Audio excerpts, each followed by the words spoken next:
Bonjour tout le monde, je m'appelle Marc-Olivier Quentin, je suis en troisième année au doctorat en sciences politiques et je m'occupe de l'organisation et de la coordination entre les moniteurs pour le cours Paul Métissan depuis les 3 dernières années.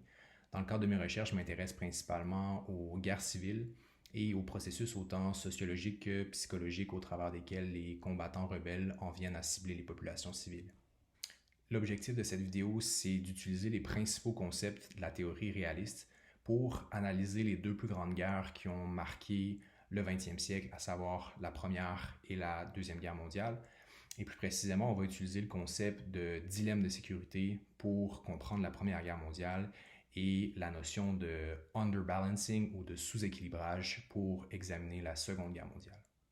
À titre de rappel, le réalisme est basé sur l'idée que les États sont les principaux acteurs des relations internationales et que ces États-là évoluent dans un contexte d'anarchie, c'est-à-dire qu'aucune autorité supérieure existe pour gérer leurs interactions ou leurs différends.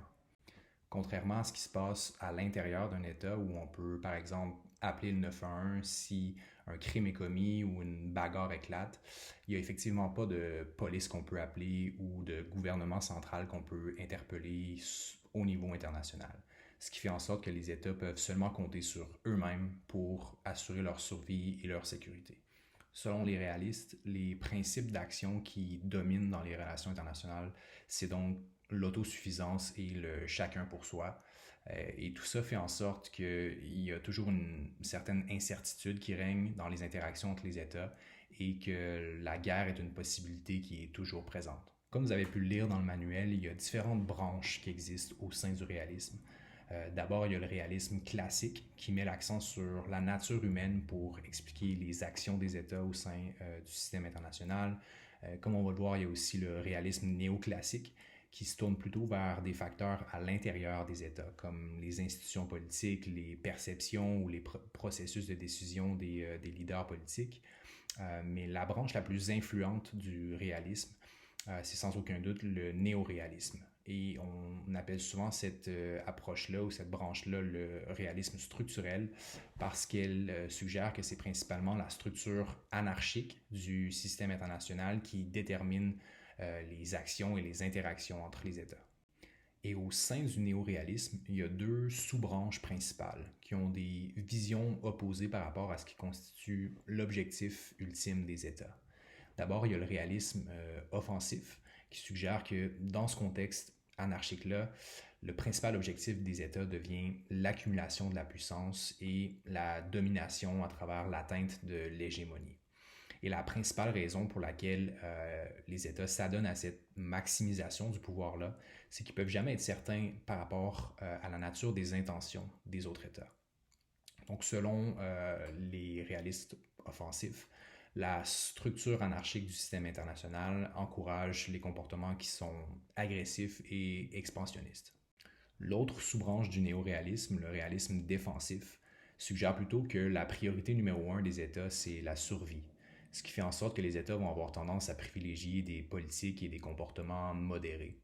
Selon les réalistes défensifs, les États veulent donc maximiser leur sécurité et non pas nécessairement maximiser leur puissance ou leur pouvoir. Ce qui fait en sorte que les États vont être portés à opter pour des actions qui favorisent l'équilibre des puissances, parce qu'ils perçoivent cette approche-là comme étant la plus susceptible d'assurer leur survie, d'assurer leur sécurité. De ce point de vue-là, l'équilibre des pouvoirs représente non seulement l'un des principaux mécanismes au travers duquel la paix est préservée au niveau international, mais également l'un des principaux facteurs qui peut conduire au déclenchement d'une guerre.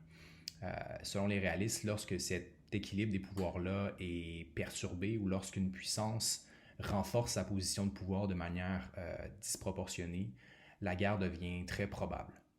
La plupart des branches du réalisme s'entendent par ailleurs sur le fait que le dilemme de sécurité représente l'une des dynamiques les plus importantes dans les interactions entre les États dans le système international. Et le dilemme de sécurité fait référence à la manière dont les actions défensives prises par les États pour augmenter leur sécurité peuvent être interprétées par les autres États comme étant offensives ou menaçantes, ce qui peut les conduire eux-mêmes à augmenter leur sécurité. Vous avez la définition du politologue Robert Jervis à l'écran qui suggère que l'essence du dilemme de sécurité, c'est que la plupart des moyens par lesquels un État cherche à augmenter sa sécurité diminuent ultimement la sécurité des autres États. Et ces dynamiques-là se produisent principalement parce qu'il y a une difficulté d'interprétation et beaucoup d'incertitudes entourant les intentions des autres États dans un contexte d'anarchie, ce qui peut entraîner une spirale d'action-réaction et un niveau de tension de plus en plus élevé entre les États. Et ultimement, tout ça peut conduire à la guerre, même si les deux États pris dans cette spirale-là ne veulent pas nécessairement faire la guerre. Et de ce point de vue-là, la guerre est en quelque sorte tragique, une conséquence de la nature des relations internationales, selon les réalistes. Et dans la mesure où le concept du dilemme de sécurité insiste beaucoup sur les conséquences qui découlent de la recherche de sécurité par les États, le concept est particulièrement important au sein du réalisme défensif. Selon Jervis, il y a deux principaux facteurs qui influencent l'intensité ou l'ampleur du dilemme de sécurité. D'abord, il y a la capacité des États à distinguer entre ce qui constitue une posture ou un comportement offensif et ce qui constitue une posture ou un comportement défensif. Et de l'autre côté, il y a l'équilibre offensive-défensive, c'est-à-dire est-ce que dans le contexte militaire en question, ce sont les actions et les technologies offensives qui ont l'avantage ou plutôt les actions et les technologies défensives? Est-ce que par exemple c'est plus facile de détruire l'armée d'un rival et d'envahir son territoire ou plutôt de défendre sa propre position? Et lorsque c'est impossible de distinguer entre l'offensive et la défensive et que l'offensive a l'avantage dans le contexte militaire, le dilemme de sécurité est particulièrement intense, selon Jervis, et on se trouve dans une situation qui est doublement dangereuse. Et dans cette situation-là, le résultat le plus probable, c'est la guerre. Le cadre analytique de Jervis et le concept de dilemme de sécurité plus largement sont particulièrement utiles pour expliquer ce qui s'est produit dans les années précédant la Première Guerre mondiale. Au début du 20e siècle, il y avait effectivement beaucoup d'incertitudes entre les grandes puissances européennes qui ne voulaient pas vraiment la guerre, mais ressentaient le besoin à la fois de former des alliances et de s'armer massivement pour s'adapter au climat international du moment. D'un côté, on a donc la triple alliance qui se forme entre l'Autriche-Hongrie, l'Allemagne et l'Italie, et de l'autre, on a la triple entente qui se met en place entre la Grande-Bretagne, la France et la Russie. Et cette incertitude-là était ressentie de manière particulièrement intense par l'Allemagne qui, face à la triple entente, commençait à redouter de faire face à des envahisseurs autant à l'ouest qu'à l'est, à être encerclés si on veut. Même si concrètement la triple entente avait été formée dans un but défensif. Et dans ces conditions-là, l'Allemagne met en place le plan Schlieffen qui vise à mobiliser et à armer le pays de manière accélérée. Et face à cette mobilisation massive-là, les pays de la triple entente, eux aussi, amorcent une campagne de mobilisation et d'armement massive, étant incertains par rapport aux intentions réelles de l'Allemagne. On peut donc voir qu'il y avait non seulement une course à l'armement, mais également une sorte d'escalade ou de spirale qui se mettait en place en Europe dans les années précédant la Première Guerre mondiale. Et ces dynamiques-là étaient particulièrement intenses entre l'Allemagne et la Grande-Bretagne, qui investissaient de manière massive dans la construction de nouveaux bateaux de guerre, de nouveaux navires de guerre. En particulier, la Grande-Bretagne développe en 1906 le Dreadnought, qui à l'époque était le navire le plus technologiquement sophistiqué et puissant au monde. Et le lancement de cette ligne de navires-là a incité l'Allemagne à travailler, elle aussi, au développement de navires de plus en plus puissants, de plus en plus performants. Donc, on avait là tous les ingrédients pour une course à l'armement naval. Selon le modèle de Jervis, on pourrait dire que les grandes puissances européennes se trouvaient dans une situation qui était doublement dangereuse, parce que les dirigeants européens, et en particulier les dirigeants britanniques et allemands, n'étaient pas en mesure de déterminer si la formation d'alliances et l'acquisition d'armes étaient faits dans un but offensif ou dans un but défensif. Et les dirigeants britanniques et allemands pensaient également que le contexte militaire et les technologies disponibles à l'époque favorisaient l'offensive, que le fait de prendre l'initiative militaire conduirait à une victoire rapide. Et cette perception-là était alimentée notamment par le souvenir des guerres de la fin du 19e siècle, en particulier celle de Bismarck, qui avait souvent été courte, décisive et peu coûteuse, ce qui a mené les dirigeants européens quelques années plus tard à croire que l'offensive avait l'avantage. Donc, il y avait une sorte de culte de l'offensive qui se développait en Europe à ce moment-là. On se retrouvait alors avec tous les ingrédients pour avoir un dilemme de sécurité qui était particulièrement intense et qui, ultimement, a fait éclater la Première Guerre mondiale. Et c'est intéressant de noter ici que les réalistes offensifs expliqueraient pas nécessairement le déclenchement de la Première Guerre mondiale en utilisant d'abord et avant tout les concepts de dilemme de sécurité et d'équilibre des pouvoirs. Euh, ils suggéraient plutôt que, à la fois dans la Première et dans la Deuxième Guerre mondiale, c'est surtout les ambitions révisionnistes et les désirs de domination continentale de l'Allemagne qui ont conduit à la guerre. Donc, selon les réalistes offensifs, euh, l'Allemagne représentait une puissance en pleine ascension qui, dans sa quête de pouvoir par ses actions agressives, a entraîné le reste du continent dans la guerre. On peut donc voir que les explications des néo-réalistes, autant celles des réalistes offensifs que défensifs, sont assez éclairantes pour expliquer le déclenchement de la Première Guerre mondiale. Mais elles semblent l'être un peu moins pour expliquer le déclenchement de la Deuxième Guerre mondiale. Effectivement, le réalisme structurel prédirait que face à une Allemagne en pleine ascension et qui semble vouloir étendre sa domination sur le reste de l'Europe, les autres États européens auraient été amenés à équilibrer la puissance allemande en formant des alliances ou en s'engageant dans des campagnes d'armement massives. Or, ça n'a pas été le cas. Les autres puissances européennes laissant plutôt le champ libre à Hitler jusqu'en 1939. Donc, comment les réalistes expliquent-ils cette différence-là entre leurs prédictions théoriques et ce qui s'est réellement passé d'un point de vue historique? Et l'une des principales réponses à cette question-là nous vient du réalisme néoclassique, qui a justement comme objectif de rectifier les faiblesses ou les angles morts théoriques du réalisme structurel. Et en gros, l'idée derrière le réalisme néoclassique, c'est que oui, il existe des pressions et des incitatifs découlant de la structure anarchique du système international, mais ces pressions et ces incitatifs-là façonnent pas de manière uniforme le comportement de tous les États à travers le monde. Les réalistes néoclassiques suggèrent plutôt que les facteurs structurels sont filtrés ou affectés par des facteurs d'ordre domestique, des facteurs à l'intérieur des États, qui vont influencer de manière importante l'impact que la structure a sur les comportements. Et le réalisme néoclassique offre une perspective intéressante pour comprendre ce qui s'est passé dans les années précédant la Deuxième Guerre mondiale, parce qu'il souligne que dans les années 30, la principale dynamique qui s'est jouée en Europe, c'est pas l'équilibrage des puissances comme le néoréalisme l'aurait prédit, mais plutôt une forme de sous-équilibrage ou de underbalancing. Et ce sous-équilibrage-là serait principalement dû à des facteurs d'ordre domestique, comme les divisions entre les élites et la société, la culture ou la psychologie et les calculs politiques des dirigeants dans des pays comme la Grande-Bretagne et la France, qui considéraient les risques et les coûts de l'équilibrage comme étant trop. Effectivement, contrairement à la prédiction du néo-réalisme qui dirait que les États vont toujours chercher à trouver un équilibre face à des menaces, face à des accumulations de pouvoirs dangereuses via la formation d'alliances ou l'acquisition d'armes. Ce qui s'est passé en Europe, c'est plutôt que les grandes puissances ont sous-réagi face à la menace allemande en répondant de manière très passive face aux incitatifs structurels. Et l'argument des réalistes néoclassiques, c'est que le néoréalisme ne parvient pas à expliquer ce sous-équilibrage-là parce qu'il assume que les États sont des acteurs parfaitement rationnels et cohérents, ce qui concrètement est loin d'être toujours le cas.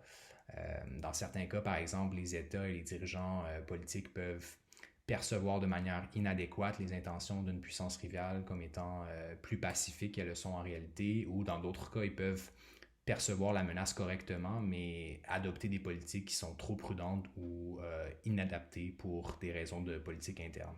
Donc l'équilibrage, selon les réalistes néoclassiques, c'est pas une loi de la nature qui s'impose peu importe les circonstances, mais c'est plutôt une décision politique prise par des acteurs en chair et en os, des acteurs qui sont pas toujours rationnels ou bien informés, comme le néoréalisme le laisserait sous-entendre.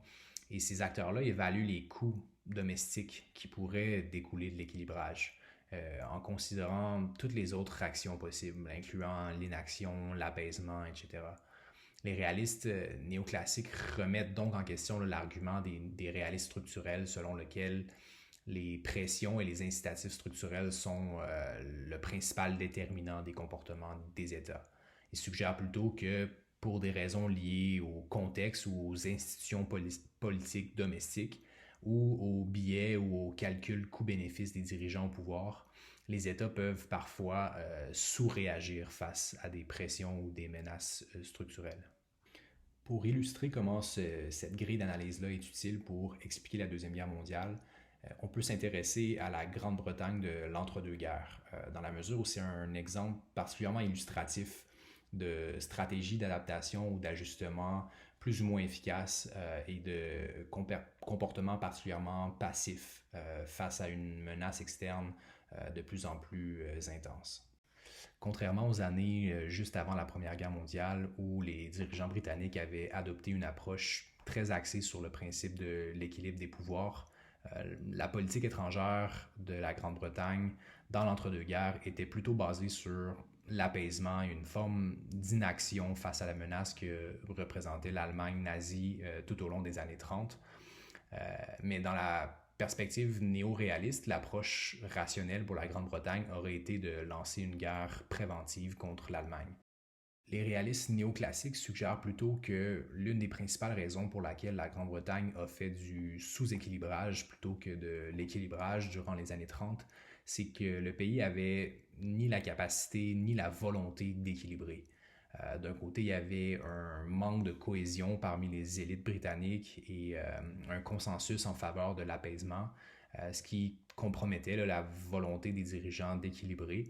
Et de l'autre côté, le gouvernement britannique était très affaibli, notamment d'un point de vue financier, et la société anglaise était particulièrement divisée, ce qui faisait en sorte que les dirigeants britanniques n'avaient pas la capacité d'extraire les ressources nécessaires pour équilibrer.